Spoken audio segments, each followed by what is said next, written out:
Well, Jack, I feel like since your win in Montreal, this is the fight that we've been like literally the first interview you did was about Islam. So I guess how's it feel to now only be a few days away from finally getting to fight the guy that we've been asking you about since your last fight? Yeah, I'm super excited. It's obviously a big challenge. One of the best fighters ever in the UFC, so I look forward to testing myself against him.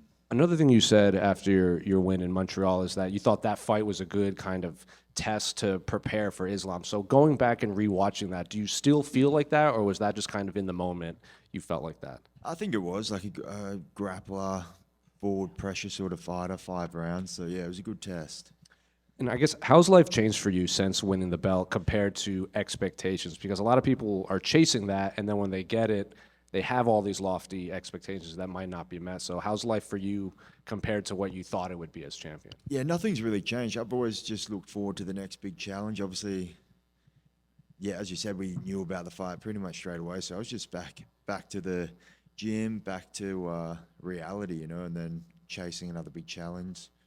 And just, seeing all the interviews you and your team have done is you are extremely confident in this fight. It's like when I beat him, when I knock him out, when I finish him. So I guess what are you seeing from Islam that gives that much confidence that other people haven't been able to crack in there?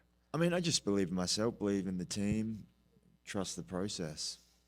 And a lot of like Islam's past opponents, we always ask them like, "Oh, how do you stop the takedown? How do you stop the takedown?" And it seems like you and your team are very much like, "Well, we might get taken down, but we can get it back up very quickly." Maybe Islam's other opponents are more worried about the takedown and not getting back up. Do you agree with that kind of Yeah, for assessment? sure. Going in there 5 rounds of Islam, you got to expect to at least hit the ground at some point. He's battle tested. He's been in there against some of the best guys, so expect to hit the ground. But it's what you can do with that. Obviously, perfect world, be keep him away, not be able to hit the ground. But yeah, we expect a full mixed martial arts battle. We've also heard that narrative that Islam kind of slows down in the later rounds. Do you think that's kind of a fair assessment, given he did finish Dustin late in the fight and he did go 5 rounds with Volkanovski? Yeah, for sure. Yeah, I mean, everyone sort of slows down in 5 rounds, so yeah, we'll trust the game and we'll slow him down. When do we get the just keep pinging the cunt shirts? They're out. Can we get them in America though? So, yeah, I'm sure you can. Jack Rea.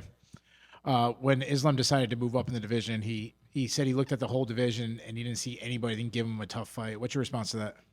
I mean, we'll see. I think yeah, I've got the skills. I think I think everyone can give people tough fights. I think if he's not expecting a tough fight, he'll be in for a rude awakening.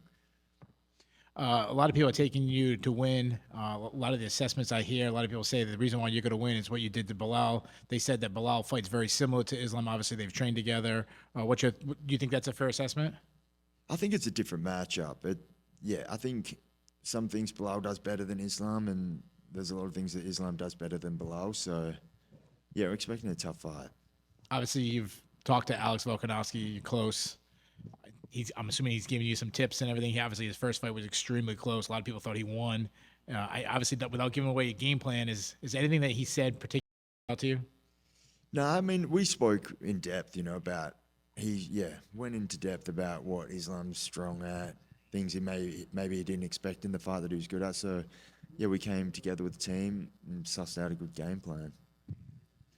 He was just asked Islam, after he fights you, if he wins, who does he want to defend the belt against? He mentioned Kamaru Usman.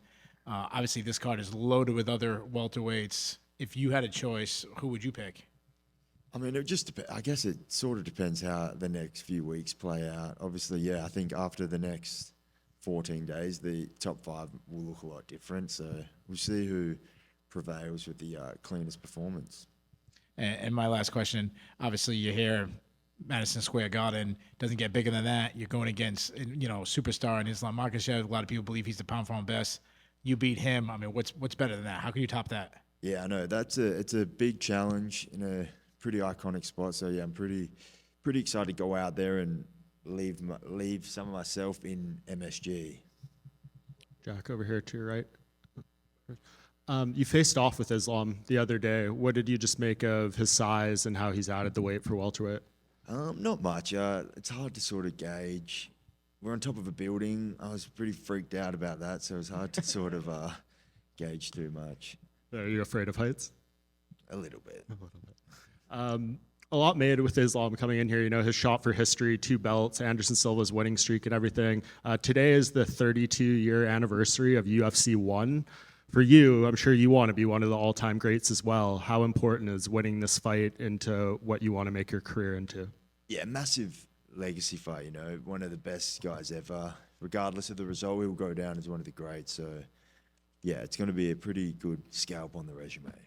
And I get the sense you don't care what anyone outside of your camp and yourself thinks and their opinions on this fight, but you're the betting underdog. But a lot of the fighters, you know, today at Media Day and interviews are picking you to win this fight. What do you think the fighters are seeing about you that maybe fans or the people betting are missing? I feel like the fighters always tend to lean towards the champion, so not really paying too much attention.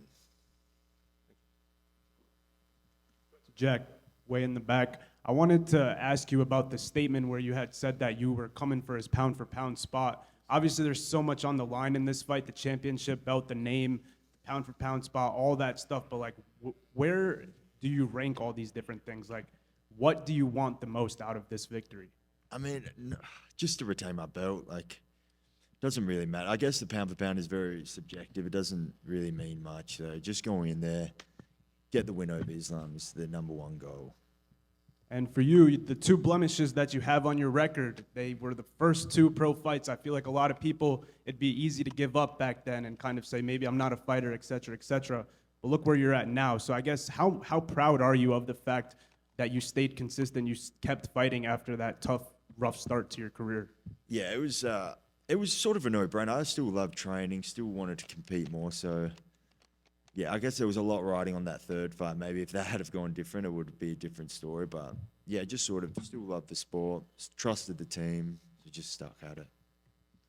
And last question, obviously, like you said, you were the betting underdog, but there's a hell of a lot of people who expect you to win this fight. So I want to ask you, what's the roller coaster like of being a guy who was counted out, being doubted against Bilal, winning that fight, and now being a guy, obviously there are, you know, the underdog thing, but there's so many people that believe in you now. So what's that roller coaster like of that change? I mean, I still feel like I'm the underdog. I still have that underdog mentality. I feel like I've got everything to prove, so not much has changed. I mean, I enjoy the underdog role, so. Thank you, man. Yeah, Jack, over here on your left. Circling back to Volkanovski, how important would it be for you to get to avenge his couple of losses to Islam? Can you talk a little bit more about your relationship with him?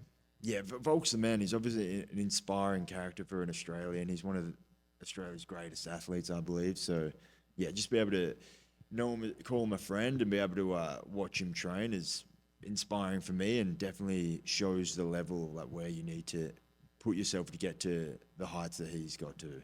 And then lastly, so much of these questions and so much of this week has been about Islam. Have you appreciated that? Is that nice for you that some of the spotlight is maybe taken off of you in your first defense and he kind of has more of the pressure going into Saturday night? Yeah, I like that. It's good. Just one over here. So you're a very, very good champion. A lot of people didn't believe you could win the title. You want to win this fight, whatever happens. I wanted to ask you about the other welter guys, because this week and the other one is like, seems that the best guy will be the next. We are from Ecuador. I wanted to know, what do you think about Michael Morales, and just if you see him as a potential #1? Yeah, for sure. He's a big, strong, powerful guy, so you got to respect that. And yeah, I expect him to definitely be. Yeah, it'll be an interesting fight, him and Brady. It's an interesting one. We'll see what happens. Thank you so much.